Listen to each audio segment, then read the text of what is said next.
तो शुरुआत से जानना चाहता हूँ कि राजनीति में आने से पहले आप कैसे क्या सफ़र था? किस तरीके से आपने राजनीति में दिलचस्पी ली? उसके बाद हम क्वेश्चन करेंगे। तो थोड़ा-सा विस्तार से थोड़ा-सा बताइएगा। ऐसा था कि हमारा जो फैमिली है जी, गाजियाबाद में 150 सालों से है। 150 सालों से। करीब उसका जी, तो जी। इतिहास है 150 सालों का, तो जी, उससे जी। पहले का तो पूरी जी, जी। बात नहीं पता। तो लाला हसनंदास हुआ करते थे हमारे दादाजी। जी, तो वो हिंदू महासभा के राष्ट्रीय उपाध्यक्ष थे जी। और आर्य समाजी नेता थे। आर्य समाज से बहुत प्रभावित थे परिवार हमारा। जी, और गाजियाबाद के अंदर करीब 60% मुसलमानों की आबादी थी। जी, लेकिन गाजियाबाद के अंदर आबादी सारी ही मिलाकर के मुश्किल से 3-4-5 हज़ार लोगों की थी किसी ज़माने में।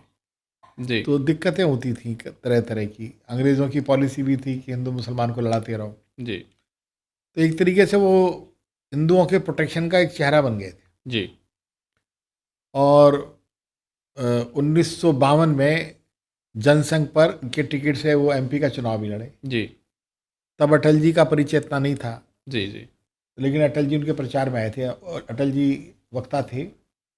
तो बिना लाउड स्पीकर के भी वो भाषण स्टूल पे खड़े होकर देते थे उस जी, ज़माने में।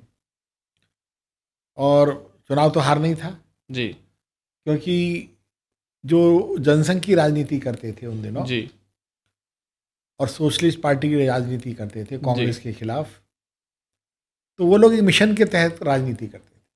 जी, तब सत्ता प्राप्ति बात नहीं थी, तब विचारधारा एक प्रमुख बिंदु हुआ करती थी। जी, और हमारे दादाजी, हमारे पिताजी चुनाव लड़े जी, या लड़ाया, हुँ, लेकिन जीते कभी नहीं। जी, 1969 में भी पिताजी एमएलए का चुनाव लड़े, ठीक है, 1969 में।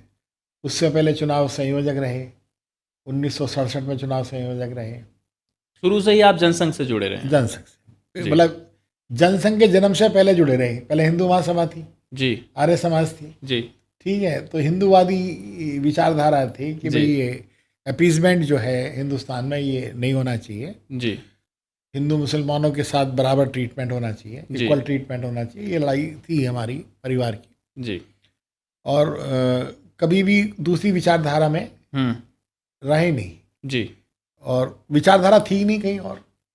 तो ये फिर 1967 में 69 में पिताजी चुनाव लड़े हमारे। जी, 71 में पहली बार चेयरमैन बने गाजियाबाद के। जी, तब हमारी लड़ाई मॉन विकिंस के जो मालिक हुआ करते थे प्रेम मोहन साहब, उनसे थी। फिर 75 आ गया तो जेल हो गई, जी, इमरजेंसी में जेल में रहे। जी, तब सभी लोगों को बंद कर दिया गया था। जी, 1980 में फिर चुनाव हारे, जी, 1984 में हारे, फिर 1995 में फिर पिताजी मेयर बने, 1995 में। 1995। जी। फिर उसके बाद में तो उस समय म्युनिसिपैलिटी गाज़ियाबाद मतलब नगर निगम बन नगर गया निगम था। था। नगर निगम 95 में पहली बार बना। पहली बार बना था और पहली बार ही वो मेयर वो बन गए पहले थे। मेयर बने जी, गाजियाबाद जी, के, जी। ठीक है। और 71 से पहले 20 साल से चुनाव नहीं हुए थे गाजियाबाद में, जी, सुपरसीड हुआ हो गए थे किसी ज़माने में। जी, तो 20 साल बाद जब चुनाव हुए तो वो पहले चेयरमैन भी वही बने, 35 ईयर्स की एज में। जी, मैं तो बिजनेस में ही था, ठीक है। फिर पिताजी ने एक दिन समझाया।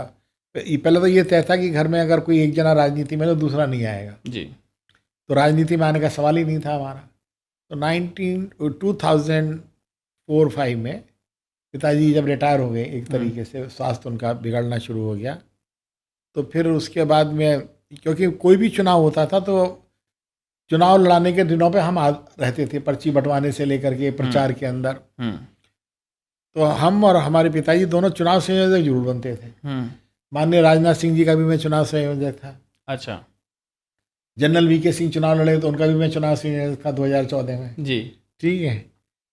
तो 2012 में टिकट दिया गया मुझे, तो मैंने पहले मना भी हुँ, किया कि भाई मेरे तैयारी नहीं है, तो मैं चुनाव हार गया। सभी लोग हार गए थे उन दिनों। पूरी बीजेपी की 40 सीटें आई थी पूरे पूरे उत्तर प्रदेश में। हुँ, गाजियाबाद की 5 सीटें हम हार गए थे बसपा से, जी, मैं भी हार गया। फिर 2017 में मैं जीता, हुँ, मतलब मैं क्या जीता, बीजेपी जीती। हुँ, बीजेपी की 5 सीटें जीती हुँ। हमने। फिर मेरे को मंत्री बना दिया। बीजेपी योगी सरकार में योगी सरकार। हेल्थ मिनिस्टर बने थे आप फर्स्ट टाइम। हेल्थ सर मैं बाद में बना, पहले मैं बना खाद्य सुरक्षा, खाद्य रसद मंत्री, रसद एवं खाद्य मंत्री। हाँ कई मंत्री थे, 4-5 मंत्रालय मेरे को दे दिए। जी जी जी जी। और योगी जी के नीचे था मैं अंदर जी, में, उनकी जवाबदेही में। फिर उसके बाद में ये स्वास्थ्य मंत्री बना दिया गया कोरोना काल में। कोरोना काल में उस समय पे आप उस ड्यूरेशन में हेल्थ मिनिस्टर थे, हेल्थ एमओएस थे। बनाया हाँ एमओएस था। जी फिर उसके बाद में 2022 में फिर चुनाव जीत गए, पर मंत्री नहीं बनाया। जी। तो पता नहीं एक दिन टेलीविजन पे खबर आई, मेरे को सुनील शर्मा जो कैबिनेट मिनिस्टर है उनका फ़ोन आया कि तुम्हारा नाम चल रहा है टीवी पे जी कि तुम्हारे को एमपी का टिकट दिया जा रहा है। जी। तो मेरे को समझ नहीं आया कि भाई मेरे को क्यों दिया जा रहा है।